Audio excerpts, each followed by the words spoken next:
Story with Binaca. सुनिए कहानी Binaca की जुबानी। तो लीजिए, हाजिर है मुंशी प्रेमचंद की कहानी आखिरी हीला।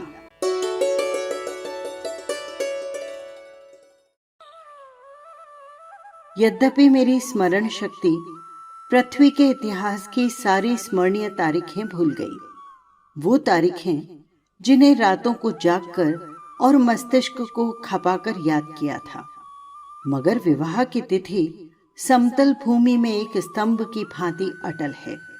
न भूलता हूं न भूल सकता हूं, और पहले और पीछे की सारी घटनाएं दिल में मिट गईं, उनका निशान तक बाकी नहीं। वो सारी अनेकता एक एकता में मिश्रित हो गई हैं, और वो मेरे विवाह की तिथि है। चाहता हूं उसे भूल जाऊं, मगर जिस तिथि का नित्य प्रति सुमिरन किया जाए वो कैसे भूल जाए। नित्य प्रति सुमिरन क्यों करता हूं, ये उस विपत्ति के मारे से पूछिए जिसे भगवत भजन के सिवाय जीवन के उद्धार का कोई आधार न हो। लेकिन क्या मैं वैवाहिक जीवन से इसलिए भागता हूं कि मुझ में रसिकता का अभाव है और मैं कोमल वर्ग की मोहिनी शक्ति से निर्लिप्त हूं और अनासक्ति का पद प्राप्त कर चुका हूं? क्या मैं नहीं चाहता हूं कि जब मैं सैर करने निकलूं तो हृदयेश्वरी भी मेरे साथ विराजमान हो? विलास वस्तुओं की दुकान पर उनके साथ जाकर थोड़ी देर के लिए रसमय आग्रह का आनंद उठाऊं? मैं उस गर्व और आनंद और महत्व का अनुभव कर सकता हूं जो मेरे अन्य भाइयों की भांति मेरे हृदय में भी आंदोलित होगा। लेकिन मेरे भाग्य में वो खुशियां, वो रंगरेलियां नहीं है, क्योंकि चित्र का दूसरा पक्ष भी तो देखता हूं। एक पक्ष जितना मोहक और आकर्षक है, दूसरा उतना ही हृदय विदारक और भयंकर। शाम हुई।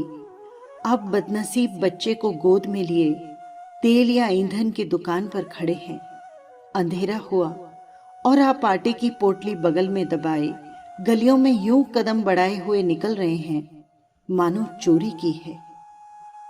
सूर्य निकला और बालकों को गोद में लिए होम्योपैथ डॉक्टर की दुकान में टूटी कुर्सी पर आरूढ़ हैं। किसी खोमचे वाले की रसीली आवाज सुनकर बालक ने गगन भेदी विलाप आरंभ किया और आपके प्राण सूखे। ऐसे बापों को भी देखा है जो दफ्तर से लौटते हुए पैसे 2 पैसे की मूंगफली या रेवड़ियां लेकर लज्जास्पद शीघ्रता के साथ मुंह में रखते चले जाते हैं कि घर पहुंचते पहुंचते बालकों के आक्रमण से पहले ही ये पदार्थ समाप्त हो जाए। कितना निराशाजनक होता है ये दृश्य जब देखता हूं कि मेले में बच्चा किसी खिलौने की दुकान के सामने मचल रहा है और पिता महोदय ऋषियों किसी विद्वत्ता के साथ उसकी क्षण भंगुरता का राग अलाप रहे हैं। चित्र का पहला रुख तो मेरे लिए एक मदन स्वप्न है, दूसरा रुख एक भयंकर सत्य। ये सत्य के सामने मेरी सारी रसिकता अंतर ध्यान हो जाती है।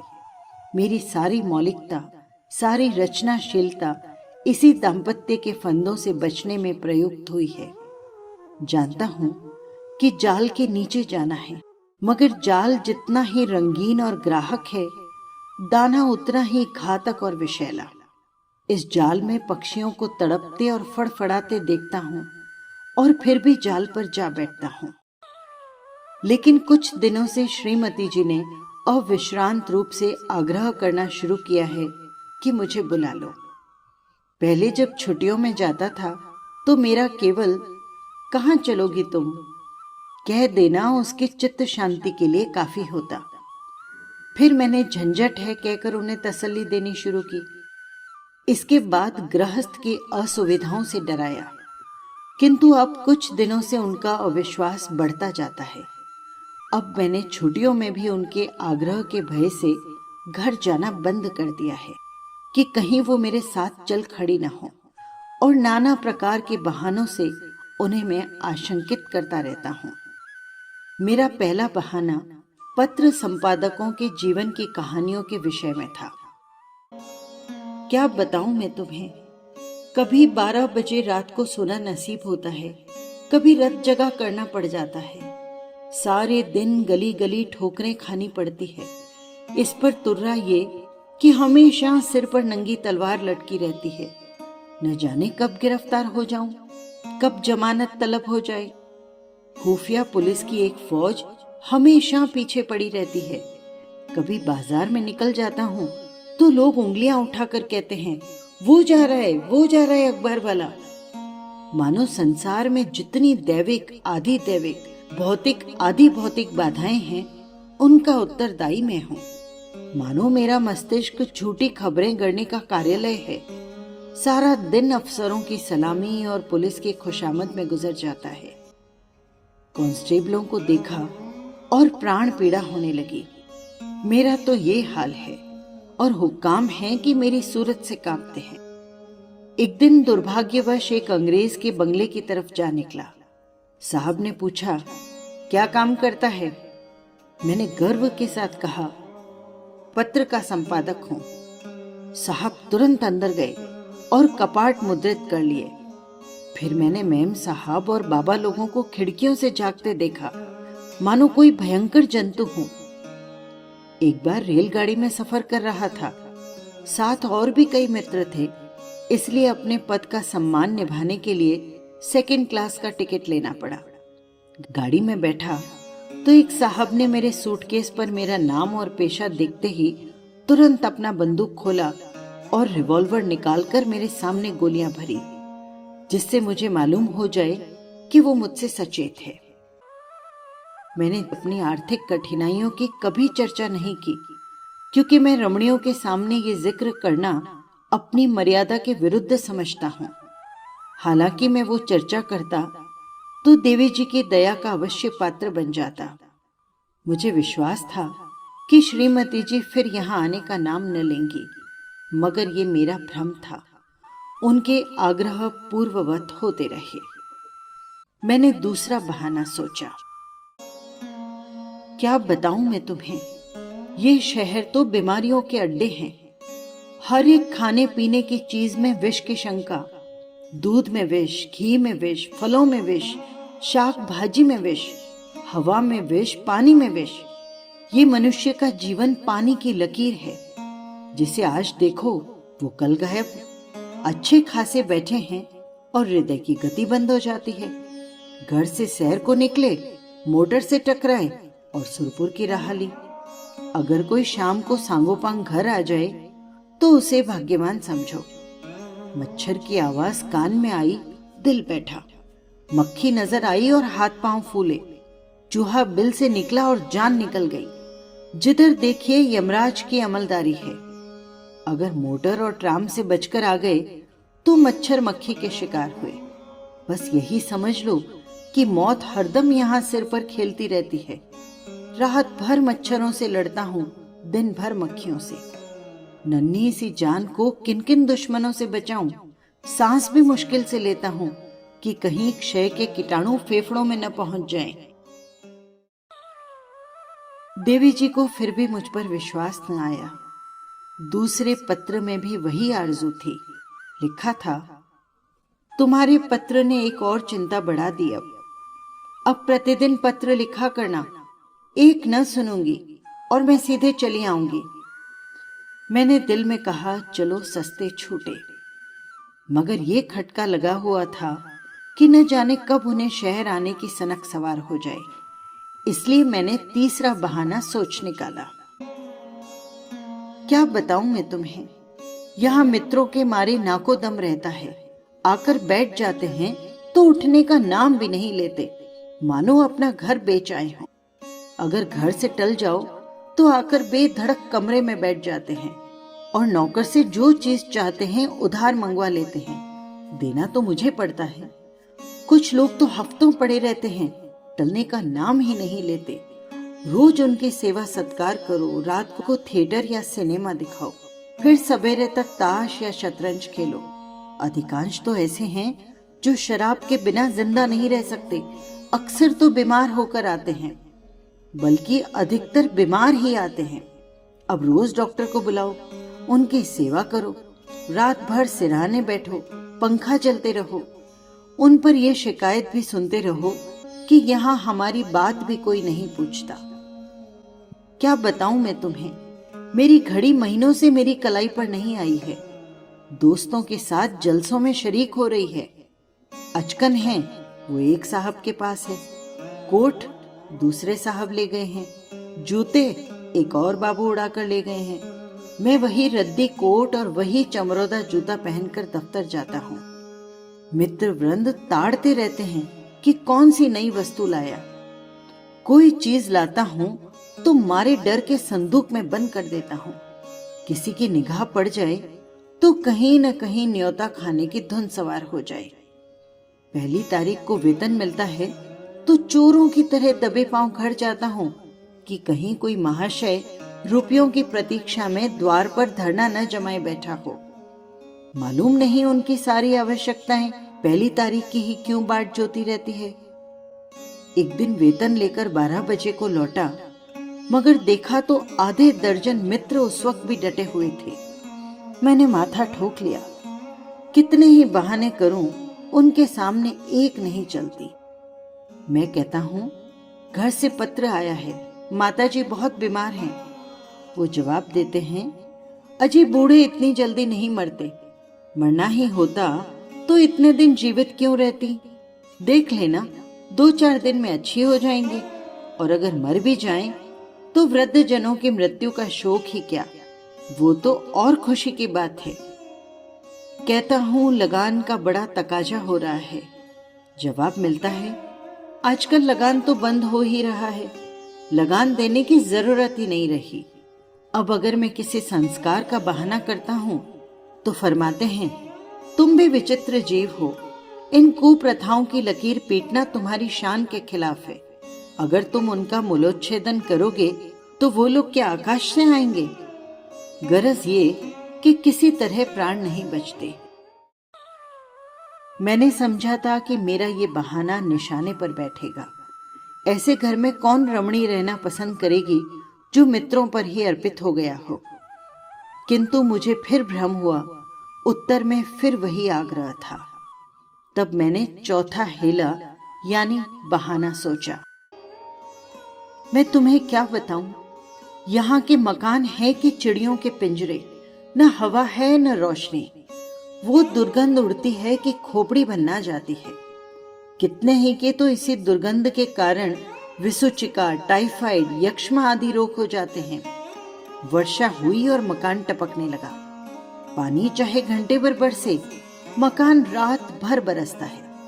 ऐसे बहुत कम घर होंगे यहाँ जिनमें प्रेत बाधाएं न हो। लोगों को डरावने स्वप्न दिखाई देते हैं। कितनों ही को उन्माद रोग हो जाता है। आज नए घर में आए, कल ही उसे बदलने की चिंता सवार हो गई।